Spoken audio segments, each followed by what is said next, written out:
इस last episode में हमने देखा था कि कैसे तांजीरो जेनिस्को स्टोन हाशिरा की ट्रेनिंग के लिए पहुंच चुके थे। स्टोन हाशिरा की ट्रेनिंग को सुनते ही जेनिस्को वहां पर बेहोश होकर गिर जाता है। फिर हमें दिखाया जाता है कि कैसे इनुस्के और जेनिस्को तांजीरो मिलकर अपने फुल पोटेंशियल का यूज करते हैं और वाटरफॉल ट्रेनिंग को स्टार्ट कर देते हैं। थोड़े दिनों बाद तांजीरो वाटरफॉल ट्रेनिंग को कंप्लीट करके लॉक ट्रेनिंग को ज्वाइन कर लेता है। तांजीरो ने लॉक ट्रेनिंग को ही थोड़े दिनों में कंप्लीट कर दिया था। वही हम देख पा रहे थे कि स्टोन हाशिरा जिसकी आखिरी ट्रेनिंग में तांजीरो को एक पत्थर को मूव करना था, पर वो ऐसा बिल्कुल भी नहीं कर पा रहा था। तब केन्या उसे रेविट्रेटिव मोशन के बारे में बताता है। हमें दिखाया जाता है कि कैसे तांजीरो अपनी फैमिली और फ्लेम हाशिरा रेंगुकू को याद करता है और वो अपनी माँ को एक्टिवेट कर लेता है और उस पत्थर को हिलाने में वह सक्सेसफुल हो जाता है। फिर हमें दिखाया जाता है मोजान को, जो कि नाकिमी की हेल्प से उबुशाकी और निजुको को ढूंढने के लिए शुरू कर देता है खोज को। फिर हमें दिखाया जाता है इस एपिसोड की कहानी को। हम देखते हैं जेनिस्को की स्पैरो को, जो बहुत तेजी से जेनिस्को की तरफ जा रही थी। उसके पास एक लेटर था। वही हम देखते हैं तांजीरो को, जिसे पत्थर हिलाते हुए देखकर जेनिस्को और इनुस्के दोनों ही हैरान हो चुके थे। तब तांजीरो सोचता है मुझे कंटिन्यू रखना होगा।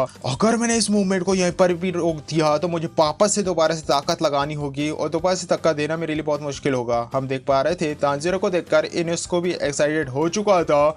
वह भी उसके वाले पत्थर को हिला देता है। वही जेनिस्को इन दोनों को देखकर चिल्लाने लगता है, कहता है इन दोनों ने ये सब कर लिया, अब मैं क्या करूंगा आखिरकार। फिर हम देखते हैं जेनिस्को की वर्ड उसके पास एक लेटर लिखे आई हुई थी। और फिर हमें दिखाया जाता है तांजीरो इस ट्रेनिंग में बहुत ज्यादा थक चुका था। वो ये सोच रहा था कि आखिरकार मैंने स्टोन हाशिरा की ट्रेनिंग को कंप्लीट कर लिया है, पर मुझे अभी पानी की बहुत ज्यादा जरूरत है। मुझे कमी लग रही है पानी की। क्या मेरी कोई हेल्प करेगा? मुझे पानी दो वरना मेरी मौत हो जाएगी। फिर हम देखते हैं वहां पर स्टोन हाशिरा आ चुका था, जो रो रहा था। वह तांजीरो को पानी पिला देता है और तांजीरो जो कहता है अच्छा हुआ कि मैं अब जिंदा बच गया। वह पानी के लिए स्टोन हाशिरा को थैंक यू कहता है। पर हम देखते हैं स्टोन हाशिरा, जो कि अभी भी तांजीरो के ऊपर पानी गिरा ही रहे थे। यहाँ पर तांजीरो, जो कि और भी ज्यादा पानी से उन्हें मना कर रहा था कि हो गया पानी, वह स्टोन हाशिरा से विलेज के बारे में पूछता है। वो बताता है कि स्वार्टसेल्थ विलेज में तुमने अपनी बहन की जान से ज्यादा विलेजर्स की जान को ज्यादा इंपॉर्टेंस दी है। यही कारण है कि अब मैं तुम्हारी इज्जत कर रहा हूँ और तुम पे एक ट्रू स्पोर्टमैन हो, इसलिए अब तुम अपने आप को प्राउड फील करना होगा।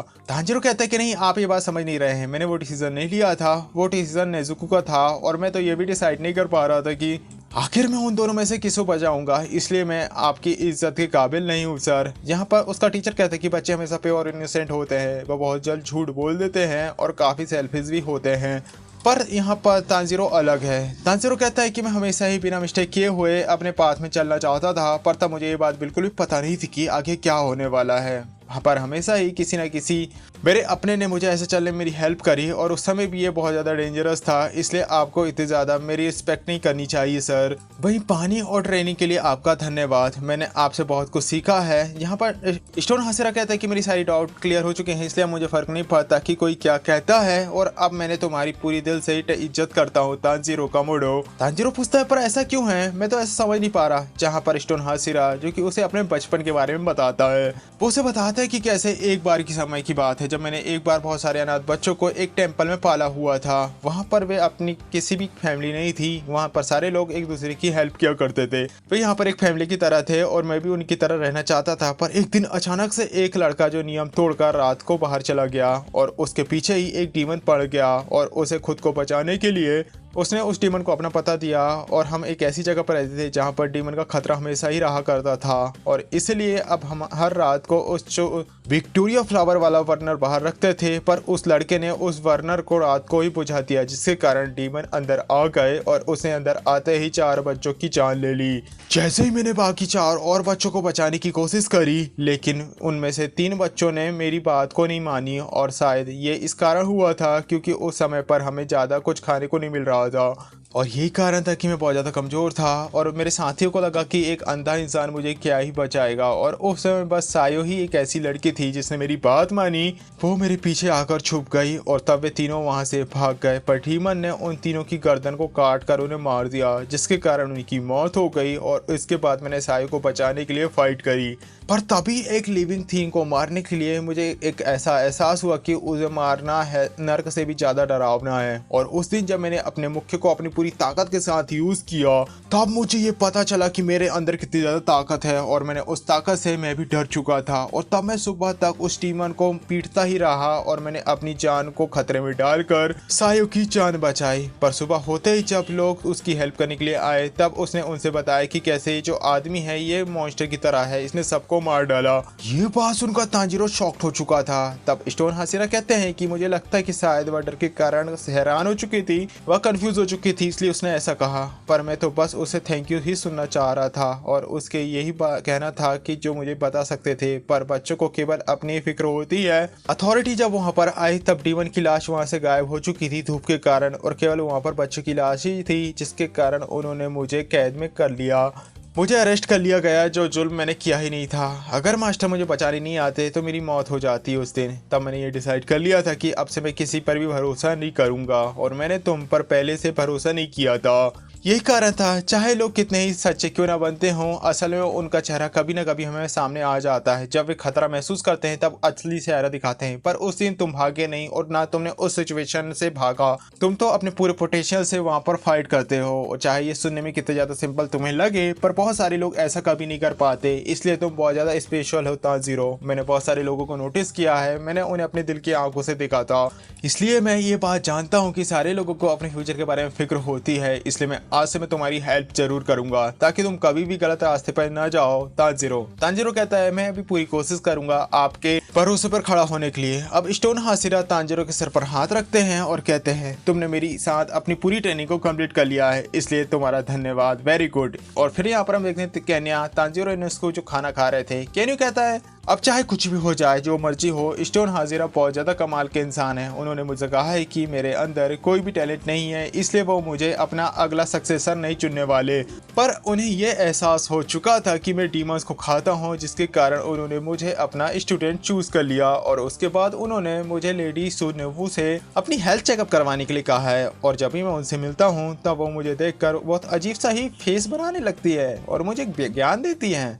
तांजीरो कहता है कि अगर मैं भी कोई वीडिंग यूज ना कर रहा होता तो मैं भी बिल्कुल तुम्हारी तरह ही होता। और क्या तुम अब ठीक महसूस कर रहे हो? मुझे लगता है कि लेडी सुनुवू को तुम्हारी फिक्र होती है और इसके कारण वह ऐसा बिहेव करती है। जब वो बंदा कहता है क्या तुम्हें सच में ऐसा लगता है, तांजीरो कहता है कि हाँ बिल्कुल यही बात है। और फिर इसके बाद मैं गियो से मिलने के लिए जाऊंगा, क्या तुम्हारे साथ चलोगे? जहाँ पर वो उससे कहता है कि नहीं मैं नहीं आ सकता क्योंकि मैं अभी तक उस पत्थर को मूव नहीं कर पाया और ये शायद इसलिए हो पा रहा है क्योंकि मेरे पास कोई ब्रीथिंग टेक्निक नहीं है। फिर हमें दिखाई जाती कि इनेसु जो कि उसकी मजाक उड़ाना शुरू कर देता है और उसको और गेने फाइट करना शुरू कर देते हैं। जहाँ पर तांजीरो उन्हें कहता है कि अगर तुम लोग मेरे साथ चलोगे तो मैं तुम्हें एक सीक्रेट बताऊंगा। जहाँ पर गेने उसे कहता है कि आखिर तुम क्या सीक्रेट मुझे बताना चाहते हो? जहाँ पर इनको उसे कहता है कि दरअसल ये बात तुम्हारे बड़े भाई के बारे में। वही हम देखते तांजीरो को जो कि इसको ढूंढते हुए उसके पास आ चुका था। वो उसे कहता है कि क्या तुम इस पत्थर को हिला पाए? जहाँ पर जिन उसको उसे साफ मना कर देता है। जहाँ पर तांजीरो से कहता है कि मैं तुम्हें बस ये बताने के लिए आया था कि मैं नेक्स्ट ट्रेनिंग के लिए जा रहा हूँ और हाँ मुझे काफी दिनों से ये महसूस हो रहा है कि अब तुम थोड़ा साथ रहना शुरू कर दिए हो, क्या कोई बात है तुम्हारे मन में? जहाँ पर जिन उसको कहता है कि नहीं ऐसी कोई बात नहीं है, बहुत ठीक हूँ मैं, बस इसलिए चुप हूँ क्योंकि मुझे अब ये समझ आ चुका है कि मुझे अब क्या करना चाहिए। तांजीरो से पूछता है कि क्या तुम्हें कुछ हुआ है, क्या मैं किसी तरीके से तुम्हारी हेल्प कर पाऊंगा? जहाँ पर जिन उसको कहता है कि तांजीरो तुम्हें बस वही करना चाहिए जो तुम ये कर सकते हो, तुम्हारा दिल साफ है, तुम बहुत अच्छे इंसान हो और तुम्हारा इस हेल्प के लिए धन्यवाद, पर मुझे ये एक ऐसी चीज है जो मुझे खुद करनी होगी। फिर हम देखते हैं जेनिस को जिसके सिर पे खून निकल रहा था, ब्लड निकल रहा था। वही वापिस जाते समय तांजीरो सोच रहा था क्या जेनिस को सच में ठीक है और मेरी बहन का क्या हाल है, नेज़ुको उसका हालचाल क्या है, कहीं वो अकेला महसूस तो नहीं कर रही है। फिर हम देख पा रहे थे तांजीरो जो कि क्यू की बताई हुई जगह में पहुंच चुका था। अब तांजीरो को यहाँ पर एक बिल्डिंग नजर आती है, वहीं गियो और ब्रिथहासिरा जो कि एक दूसरे के सामने थे और वे फाइट कर रहे थे। ब्रिथहासिरा गियो पर अटैक कर देते हैं, पर तभी हम देखते हैं गियो उसके अटैक को डॉज कर देता है और इससे गियो की बुडिंग तलवार में क्रैक आ चुका था। वहीं तांजीरो सोचता है कि ये अटैक कितना ज्यादा फास्ट था, मैं किसी तरीके की इस चीज को महसूस कर पा रहा हूँ, पर इनकी मूवमेंट को फॉलो कर पाना कितना ज्यादा टफ है। अब यहाँ ब्रिथहासिरा कहते हैं कि क्या हुआ तुम तो हमसे अलग थे ना। तब तांजीरो सोचता है कि गियो का कहने का मतलब वो नहीं था। फिर हमें दिखाया जाता है गियो जो कि अपनी वाटर ब्रीथिंग का यूज करता है ब्रिथहासिरा पर अटैक कर देता है, पर ब्रिथहासिरा जो कि उसके अटैक को डॉज कर देते हैं। डॉज करते हुए उन्होंने गियो पर अटैक कर दिया था। हम देख पा रहे थे गियो जो कि अपने रिफ्लेक्सेस को स्पीड में कर देता है और ब्रिथहासिरा पर अटैक करता है। इनके अटैक से दोनों की ही बुढ़े तलवार टूट चुकी थी। ब्रिथहासिरा कहते हैं कि चलो फिर अब हम हाथ से फाइट करेंगे, पर तांजीरो उन्हें रोकने के लिए बीच में आ जाता है। जहाँ पर ब्रिथहासिरा जो कहते हैं कि चुप हो जाओ तुम्हें तो मुझसे दूर रहने के लिए कहा गया था ना, तुम मेरे सामने क्यों हो, तुम फिर भी तुम मेरे सामने आ रहे हो, तुम क्या मेरे ऊपर नजर रख रहे हो। जहाँ पर तांजीरो कहता है कि अगर तुम ओहागी के लिए लड़ रहे हो तो मैं तुम्हारे लिए और भी बना दूंगा। जहाँ पर बिन हासिरा उसे कहता है कि क्या यहाँ पर तुम एक मजाक कर रहे हो। जहाँ पर तांजीरो से कहता है कि मैं तो यहाँ पर सीरियस हूँ, क्योंकि जब मैं आपके घर में ट्रेनिंग कर रहा था तब मुझे आपके घर से बहुत अच्छी स्मेल आ रही थी, और जब मैं वापस आता था तब मुझे आपके घर से ग्रीन टी और ओहागी की स्मेल आती थी, और मुझे लगा कि शायद आपको वो ज्यादा पसंद है। यहाँ पर क्यों कहता है कि सुनो आमी, क्या तुम्हें सच में ओहागी पसंद है। तांजीरो बताता है कि हाँ, ओहागी सच में बहुत ज़्यादा टेस्टी होती है। क्या तुम्हें आखिर ये ओहागी कैसे खाना पसंद है। मुझे भी अपनी दादी की माँ की बनाई हुई ओहागी बहुत ज़्यादा पसंद थी। फिर हमें दिखाया जाता है सुनामी, जिसे अब बहुत ज़्यादा गुस्सा आ चुका था कि वह तांजीरो को एक पंच चढ़ के दूर फेंक देता है। फिर थोड़ी देर बाद तांजीरो जिसे होश आ चुका था, जहाँ पर क्यों से बताता है कि सुनामी को गुस्सा आ चुका था। अच्छा तो ये बात है, पर आप लोग फाइट क्यों कर रहे थे। जहाँ पर वो से बताता है कि हम लोग फाइट नहीं कर रहे थे, वो हराई हासिरा ट्रेनिंग का पार्ट था जिसमें हम हासिराज एक दूसरे के साथ प्रैक्टिस करते हैं।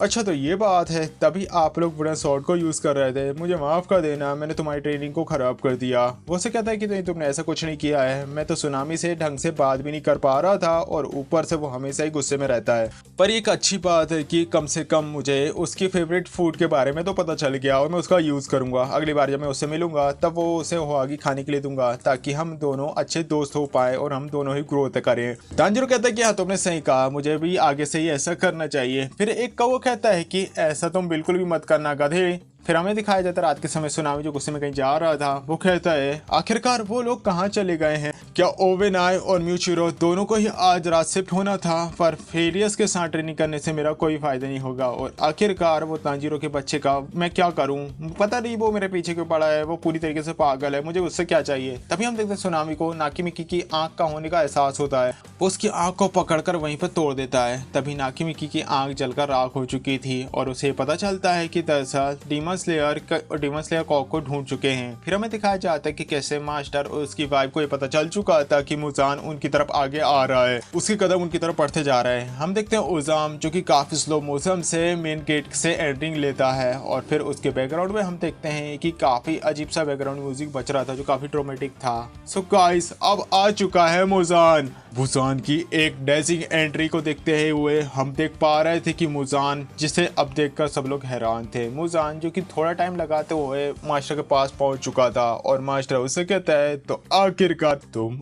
आ चुके हो, ये हमारी पहली मीटिंग है ना मुजान की सूजी। मुजान कहता है कि तुम तो काफी बूढ़े हालत पे लग रहे हो कुसाकी। और इसी सस्पेंस के साथ ही एपिसोड यहाँ पर खत्म हो जाता है कि आगे क्या होगा। गाइस क्या लगता है आपको, कमेंट बॉक्स में जरूर बताइएगा। सो गाइस मिलते हैं नेक्स्ट वीडियो में, तब तक के लिए बाय। वीडियो अच्छा लगा प्लीज वीडियो को लाइक, चैनल को सब्सक्राइब करा।